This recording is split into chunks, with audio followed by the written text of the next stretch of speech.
Hi, today let us see in this video the secret behind ATP. Why ATP is used as a form of energy and how it is going to be formed in our physiological system. Whatever the food we are going to take, the food is going to produce the energy and this energy is going to be saved in the form of ATP in our physiological system. Our food contains so many important components like the carbohydrates. These carbohydrates can be converted into important source glucose and this glucose can then release the ATP. Similarly, we are also having the proteins. Proteins can release the amino acids. These amino acids can also be converted into glucose by another process gluconeogenesis, which is again acts as a source of ATP. And similarly, we have the lipids. And these lipids can undergo the lipolysis and by beta oxidation they can release a large amount of the ATP. So ATP is released from carbohydrates, amino acids and lipids. But why this ATP is used as a source of energy? We know that carbohydrates are going to be cleaved into glucose and again glucose is going to be stored in our physiological system and it can be converted to glycogen and glycogen whenever required can be converted into glucose. But why the energy is going to be stored in the form of ATP instead of the glucose? So suppose we have a water tank which is going to be placed on the ground level, and if we going to take the water from this water tank, what is the pressure of the flow we can observe? Because it is at the ground level, we can observe very less pressure. But if the same water we are going to store by using a pump into a water tank, then what happens? And after storing the water in the water tank, whenever we require, we can open the taps and we will get a high pressure water flow. That means we are going to store the water at a high level which gives some potential energy which converted into kinetic energy so that we get a high water flow.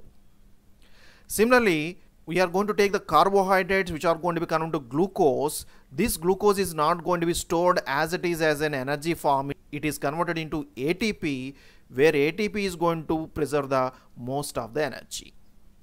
So glucose is nothing but whatever the water we are going to pump into the water tank, and ATP is nothing but whatever the water that is going to be stored into the water tank which is above the ground level, and whenever we require, a high energy is going to be supplied by the ATP. So now let us see what is the energy captured from the glucose. 1 mole of the glucose is equivalent to an energy of 686 kilocalories. Because the glucose is having the carbon, hydrogen and oxygen, now the energy that is going to be present with a 1 mole of glucose is the 686 kilocalories. Now when this glucose having 686 kilocalories is undergoing oxidation, it is going to release the ATP. And what is the energy that is associated with the ATP? And energy associated with the ATP is 262 kilocalories. 686 kilocalories of glucose is converted to 262 kilocalories of the ATP. What happened to the remaining amount? So whatever the remaining amount is nothing but the 424 kilocalories which is converted into heat. That means glucose is not completely converted to ATP, and we can see that most of the energy is going to be converted into heat. Out of 686 kilocalories, 424 kilocalories are going to be converted into heat. Now the question is that whether this conversion is an efficient mechanism or not. Undoubtedly, it is an efficient mechanism. If we see whatever the energy that is going to be captured from the glucose by ATP molecules, we can see the energy capture as 262 kilocalories are obtained from the 686. So whatever the ratio is 262 by 686, and when we convert to percentage, it will be 38.2%. So 38.2% of energy capture from a source is a very efficient process in our physiological system. So conversion of glucose into ATP is one of an efficient physiological mechanism by which the energy is going to be stored in the form of ATP. Then what is ATP? And we are well known ATP is a nucleotide. So it is having a nucleic acid base, sugar and phosphate moieties. So ATP is made up of adenine, that is the nucleic acid base, plus it is having a ribose sugar as well as it is having the phosphate moieties with 3 molecules. So adenosine triphosphate. Now what is the linkage of this base with the sugar and sugar with the phosphate? Now this is the linkage. The adenine is going to be attached with the anomeric OH group of the ribose, and this CH2OH group is going to be attached with the phosphate moiety. In this way, ATP molecule is going to be formed. Now this is the ATP. ATP can be hydrolyzed to produce the ADP. During this hydrolysis, one of this phosphate bond is going to be removed from the terminal. And when this phosphate bond is going to be removed, it releases a high amount of energy such as 7.3 kilocalories per mole. That's why ATP acts as a source of energy, because on hydrolysis it releases a large amount of the energy like 7.3 kilocalories per mole. For example, let us take a glucose. Glucose is going to become to glucose 6-phosphate. This is one of a reaction which requires plus 3.3 kilocalories per mole. That means it requires 3.3 kilocalories per mole of the energy in order to convert the glucose to the glucose 6-phosphate. So this reaction, because it requires the energy, is called as endergogenic reaction. Endergogenic reaction is a reaction which requires the energy. But if you take the case of ATP, ATP is converted to ADP plus phosphate, where it is going to release an energy of minus 7.3 kilocalories per mole. So this is an example of exergogenic reaction. Now you can easily see that glucose is not a good candidate for store of energy, because when the glucose is converted into glucose 6-phosphate, it requires 3.3 kilocalories per mole. But ATP can be easily hydrolyzed to ADP, which releases a large amount of energy like the 7.3 kilocalories per mole. Now when these two reactions are going to be coupled, glucose, when it is come to glucose 6-phosphate, at the same time ATP is coming to ADP, in this coupled reaction, the net energy that is going to be utilized is minus 4.0 kilocalories per mole. That means it is not an endergogenic reaction. Now it becomes exergogenic reaction. In presence of ATP, glucose can be easily converted into glucose 6-phosphate. That is the role of ATP. ATP can make the reactions possible by release of a large amount of energy, such that that energy can be utilized by the reaction, so that the reactant can be converted to product very easily. So glucose cannot be phosphorylated easily to the glucose 6-phosphate, but in presence of ATP, it can be easily phosphorylated. In this way, ATP stores a large amount of energy, and when it is converted to ADP, it releases a minus 7.3 kilocalories per mole, which brings many of the chemical reactions possible in our physiological system. Now let us see how ATP is going to be formed in the body. Carbohydrates, amino acids as well as lipids can act as a source of ATP in our body. Carbohydrates can release the glucose, and this glucose can be converted into pyruvate by one of the process glycolysis. And after the glycolysis, the pyruvate can enter into the TCA cycle so that it can release the ATP. Under aerobic conditions, a large amount of the ATP is released from the oxidation of the glucose. Similarly, amino acids can undergo the deamination, so that they are converted to pyruvate, and this pyruvate can enter into the TCA cycle so that it can release the ATP. Similarly, lipids, which are stored as the triglycerides, they can undergo the lipolysis so that they release the free fatty acids. These fatty acids can undergo the oxidation to release very large amount of the ATP molecules compared with the carbohydrates. In this way, whenever ATP is required, carbohydrates, amino acids and lipids can release the ATP, but most of the ATP in our body is obtained from the carbohydrates. Under starvation only, the lipids can act as a source of ATP. Now let us see how much amount of the ATP is going to be released from the carbohydrates as well as the lipids.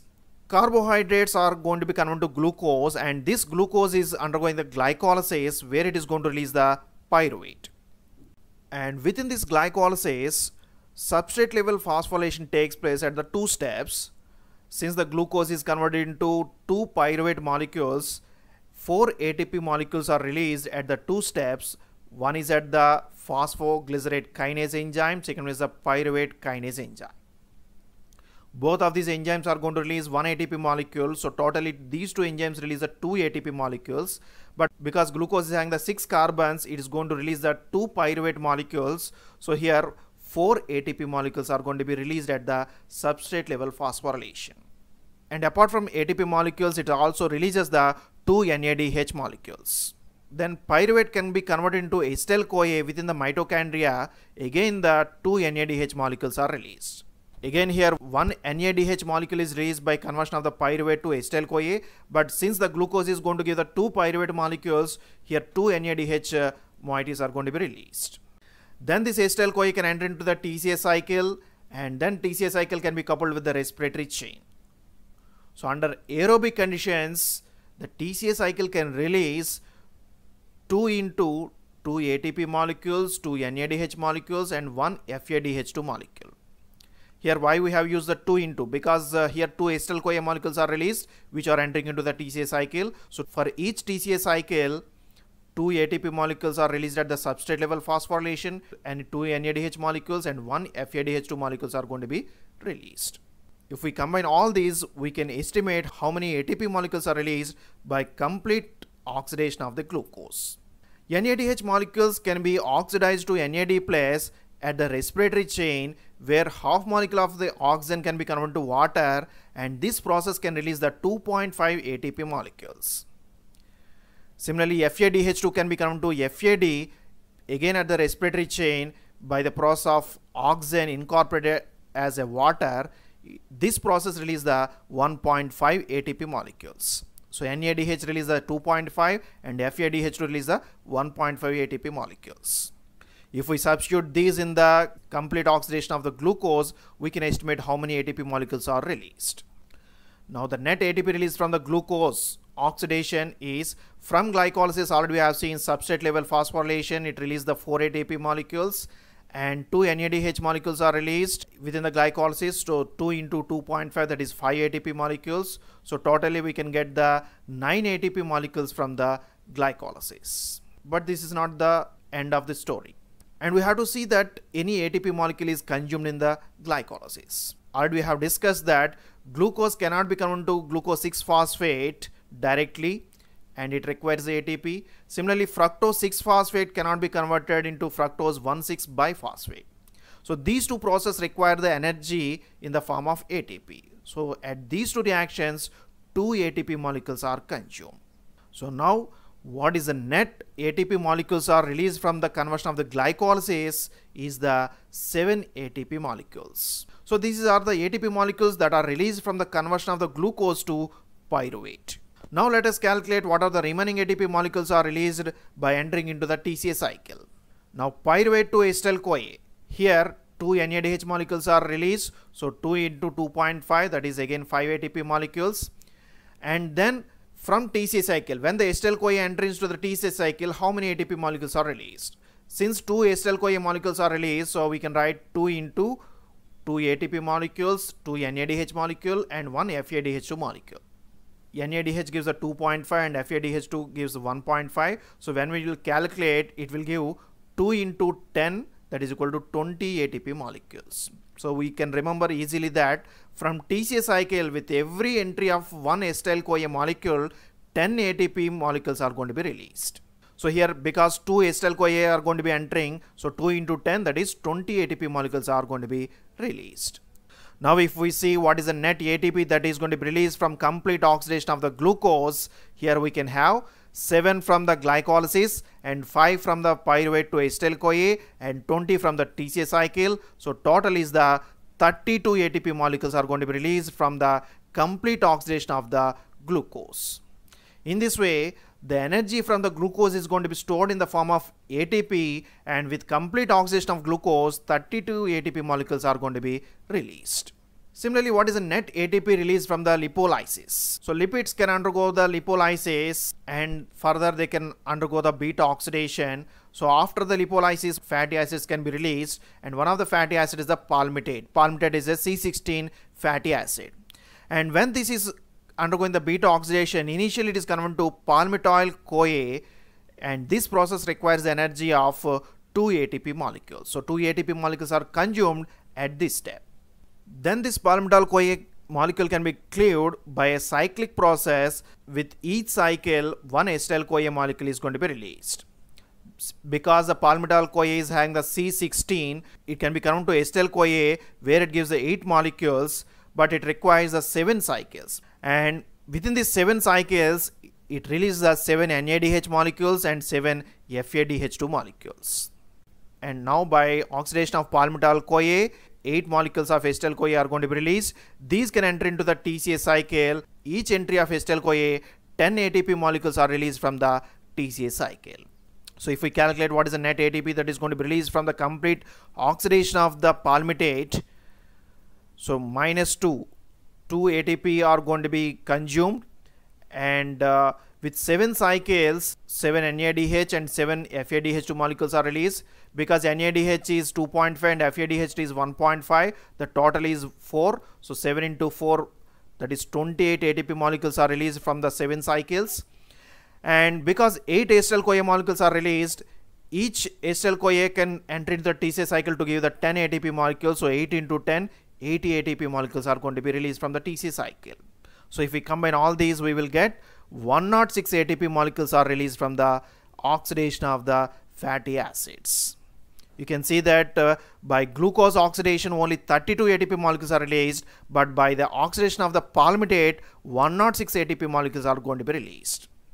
Again, how many ATP molecules are released, it depends on the which fatty acid is going to be oxidized. In the case of palmitate, it gives the 106 ATP molecules.